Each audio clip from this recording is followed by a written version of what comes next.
அனைவருக்கும் வணக்கம். மேசராசிக்காரர்களுக்கு ஜூன் 28ஆம் தேதி முதல் அடுத்த 7 நாட்களுக்கு மிகவும் வலுவாக 2ஆம் இடத்தில் குரு, லாபஸ்தானமாகிய 11ஆம் இடத்தில் வக்ரகதியில் சனி என இரு கிரக நிலைகள் வலுவாக வீற்றிருக்கக்கூடிய இந்த வேளையில் இது நடந்தே தீரும் என்று சொல்லக்கூடிய வகையில் எந்தெந்த நிகழ்வுகள் இந்த வாரத்தில் அமைய போகின்றன என்பதை சற்று விரிவாக பார்க்கலாம் வாங்க. மேசராசிக்காரர்களை பொறுத்த வரைக்கும் நவ கிரகங்களிலே வலிமை வாய்ந்த கிரகங்கள் என்று சொல்லக்கூடிய வகையில் நிச்சயமாக குரு, சனி தான் பார்க்கப்படுகிறது. இந்த 2 கிரக நிலைகளுமே மேசராசிக்காரர்களுக்கு அதிக நன்மை அள்ளி கொடுக்கக்கூடிய வலுவான அமைப்பில் வீற்றிருப்பதுதான் மிக சாதகமான ஒரு அமைப்பாக பார்க்கப்படுகிறது. ஏனென்றால் குருவை பொறுத்த வரைக்கும் 2, 5, 7, 9, 11 ஆகிய இடங்களில் அபரிவிதமான வளர்ச்சி ஏற்படுத்தி கொடுப்பார். அதில் ஒரு இடமான 2ஆம் இடமாக தனஸ்தானத்தில் வலுவாக வீற்றிருக்கிறாருங்க. தனகுருவின் அமைப்பு காரணமாக பல்வேறு வகையான நன்மைகள் இதுவரை சந்திக்கவில்லை என்றால் நிச்சயமாக தற்போது சந்திப்பதற்கான சூழல் இந்த வாரத்தில் நிச்சயமாக உண்டு. இது மட்டுமல்லாது லாபஸ்தானமாகிய 11ஆம் இடத்தில் ராசிக்கு அவ்வளவு சகாயமானவர் இல்லை என்றாலும் கூட அங்கு வக்ரகதியில் சஞ்சரிக்கிறாருங்க. லாபஸ்தானத்தில் நேர்கதியிலோ அல்லது வக்ரம் பெற்று சஞ்சரித்தாலோ 2 நிகழ்வுகளுமே நிச்சயமாக நல்ல அமைப்பாக தான் பார்க்கப்படுகிறது. லாபத்தில் நேர்கதியை விட வக்ரகதி சற்று சிரமம் என்றாலும் கூட மிக பெரிய அளவில் பாதிப்புகளை ஏற்படுத்தக்கூடிய அமைப்பு இல்லை என்பது மேசராசிக்காரர்களுக்கு யதார்த்தமான உண்மையாக பார்க்கப்படுகிறது. எனவேதான் நவ கிரகங்களில் வலிமை வாய்ந்த கிரகங்கள் என்று சொல்லக்கூடிய சனி மற்றும் குருவின் அமைப்பு மிகவும் பிரகாசமான முன்னேற்ற வாய்ப்புகளை நிச்சயமாக ஏற்படுத்தி கொடுக்க போகின்றன. அதிலும் குறிப்பாக மேசராசிக்காரர்களுக்கு தனஸ்தானம், குடும்பஸ்தானம், வாக்குஸ்தானம் என்று சொல்லக்கூடிய 2இல் வலுவாக வீற்றிருக்கிறாருங்க குரு. எனவே இந்த தருணத்தில் பொருளாதார ரீதியான சிக்கல்கள் நிச்சயம் இந்த வாரத்தில் தவிர்க்கப்படுவதற்கான சூழல் உருவாகும். கடன் வாங்க வேண்டிய ஒரு சூழ்நிலைக்கு தள்ளப்படுவதற்கான வாய்ப்பு இல்லை என்பதை தெல்ல தெளிவாக உறுதிப்படுத்துகிறார். வரவுக்குள் செலவை கட்டுப்படுத்துவதற்கான வாய்ப்பும் பொருளாதார நிலை திருப்திகரமாக அமைவதற்கான சூழலும் குருவின் அமைப்பு காரணமாக நிச்சயமாக நிறைந்து கிடைப்பதற்கான சூழல் உண்டு. எனவே இந்த வேளையில் மகிழ்ச்சி அதிகரிக்கக்கூடிய வகையில் பல்வேறு வகையான சுப நிகழ்வுகள் மிக சிறப்பாக கைகூடுவதற்கான யோகம் இந்த தருணத்தில் மிகவும் வலுவாக உண்டு என்பதை தெல்ல தெளிவாக உறுதிப்படுத்துகிறாருங்க குரு பகவான்.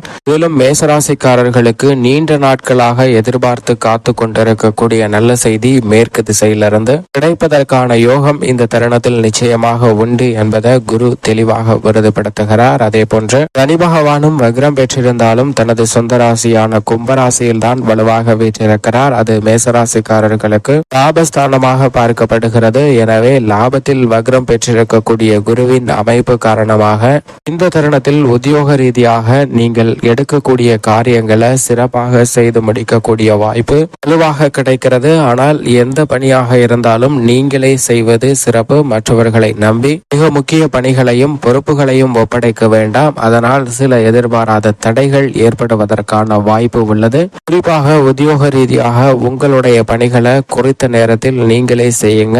இவர்கள் நமக்கு உதவி புரிவார்கள் என்று எண்ண வேண்டாம். அவர்களால் சிரமம் தான் ஏற்படுவதற்கான சூழல் உண்டு. ஏனென்றால் தற்போது லாபத்தில் சனி வக்ரம் பெற்றிருக்கிறார். எனவே கவனம் அதிகமாக தேவை. இந்த தருணத்தில் தொழில்துறை, வியாபாரத்துறையில் பல்வேறு வகையான மகிழ்ச்சி நிறைந்த விழாக்களை சந்திப்பதற்கான சூழல் நிச்சயமாக உண்டு. கடமையை இன்னும் கருத்துமாக தொழில் ரீதியான பணிகளில் மேற்கொள்ளக்கூடிய மேசராசிக்காரர்களுக்கு புதிய கடை திறத்தல், புதிய கட்டிடம் திறத்தல் மற்றும் பல்வேறு வகையில புதிய பணிகளை மிக சிறப்பாக செய்யக்கூடிய யோகம் வலுவாக உண்டு. நிரந்தரமாக தொழில் ரீதியான முன்னேற்ற வாய்ப்புகள் பெறக்கூடிய வகையில், அடித்தளமிடக்கூடிய வகையில் நல்ல மாறுதல்கள் நிச்சயமாக உண்டு.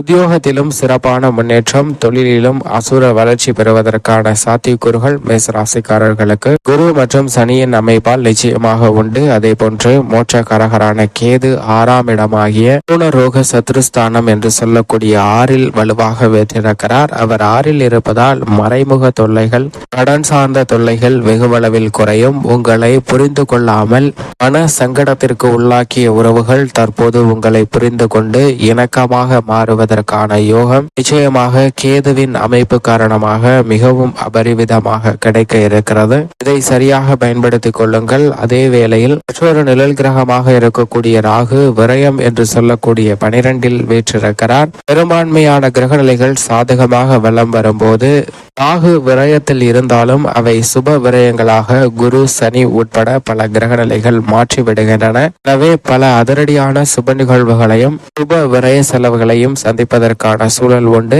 இருந்தாலும் எந்த பணியை திட்டமிட்டாலும் சற்று விழிப்புணர்வு விரயம் சார்ந்த விஷயங்களிலும் உணவு பழக்க வழக்கங்களிலும் நிச்சயமாக மேசராசிக்காரர்களுக்கு தேவைப்படுகிறது. ஆனால் அதே வேளையில் இந்த தருணத்தில் ராகுவின் அமைப்பால் இல்லத்தில் மங்கள ஓசை நிச்சயமாக கேட்பதற்கான வாய்ப்பு மிகவும் அபரிவிதமாக உண்டு. ஏனென்றால் ராசியின் அதிபதியும் ஜென்மத்தில் ஆட்சி பலம் பெற்று வலுவாக வேற்றிருக்கிறார். மிகவும் வலுவாக ஜென்ம ராசியின் அதிபதி ஆட்சி பலம் பெற்றிருக்கக்கூடிய இந்த வேளையில் செவ்வாயின் அமைப்பு காரணமாக புதிய அசையும் அசையா சொத்துக்கள் வாங்கக்கூடிய முயற்சியில் ஈடுபடும் போது அவற்றில் மிக பெரிய அளவில் வெற்றி கிடைப்பதற்கான யோகம் நிச்சயமாக உண்டு என்பதில் சந்தேகமே இல்லை. கால்நடை வளர்ப்பு போன்றவற்றிலும் நல்ல பல முன்னேற்ற வாய்ப்புகளை வலுவாக சந்திப்பதற்கான சூழல் மிகவும் அபரிவிதமாக இந்த தருணத்தில் கிடைக்கிறது. கலைத்துறை ரீதியான பணிகள்ல பொருளாதார ரீதியான முன்னேற்ற வாய்ப்புகள் கிடைப்பதற்கான வழியை சுக்கிரன் ஏற்படுத்தி கொடுக்கிறார். அது மட்டுமல்லாது இந்த தருணத்துல கொள்கை பிடிப்புடன்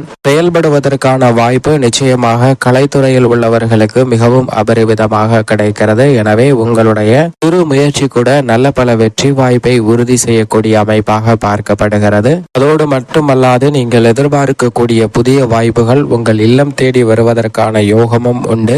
அரசியல் சார்ந்த பணிகளில் திட்டமிட்டபடி நல்ல முன்னேற்ற வாய்ப்புகள் உண்டு. உட்கட்சி பூசல்கள் சரி செய்யப்பட்டு நீங்கள் எதிர்பார்க்கக்கூடிய அரசியல் ரீதியான வலுவான முன்னேற்ற வாய்ப்புகள் மிகவும் அபரிவிதமாக கிடைப்பதற்கான யோகம் நிச்சயம் மேசராசிக்காரர்களுக்கு பொது வாழ்வில் இருப்பவர்களுக்கு நிச்சயமாக கிடைப்பதற்கான யோகம் உண்டு. பல்வேறு வகையான நீதிமன்ற வழக்குகள் உள்ளிட்ட பல சிரமங்கள் விலகுவதற்கான சூழலும் இந்த தருணத்தில் வலுவாக கிடைக்கிறது. வித்யாகாரகரான புதன் 4ஆம் இடமான சுகஸ்தானத்தில் வலுவாக வெற்றிருக்கிறாருங்க. எனவே நன்மை நிறைந்து கிடைப்பதற்கான சூழல் உண்டு. உணர்ச்சி வசப்படாமல் அனைத்து விதமான பணிகளையும் கனிவான முறையில் சிறப்பாக திட்டமிட்டு முடிவெடுக்கக்கூடிய வாய்ப்புகள் வலுவாக அமைவதால் இந்த தருணத்தில் தொழில், வியாபாரம், உத்தியோகம், கல்வி என அனைத்திலும் நீங்கள் எதிர்பார்க்கக்கூடிய சுமூகமான சூழ்நிலை நிச்சயம் கிடைக்கும் என்பதில் சந்தேகமே இல்லை. மாணவர்களின் கல்வியில் பெற்றோர்கள் மற்றும் ஆசிரியர்களின் ஒத்துழைப்பு மிக பெரிய அளவில் பக்கபலமாக அமைய போகிறது.